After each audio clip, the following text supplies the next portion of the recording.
So, ano tong seasonal affective disorder o yung SAD? Okay? Ito yung major depression na usually sinusumpong o inaatake yung isang tao kapag Pasko o bagong taon o sinasabi nilang during the holiday season. So, in contrast to, no, usually pag Pasko tsaka bagong taon, masasaya ang mga tao.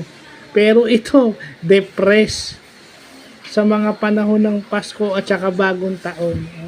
Pero nawawala naman daw to pagdating ng spring or summer. Kasi sa States is may spring at summer. Siguro dito, after siguro ng holiday season dito sa Pilipinas, nawawala to. So, ang treatment daw dito is antidepressant. So, ito yung mga types ng depression na dapat, again, ipinupunta sa mga medical professionals kasi hindi ka naman pwedeng basta mag-take ng antidepressants ng walang prescription ng doktor. Ito yung kailangan prescribe ng medical professional. So, yun. O ng mga doktor.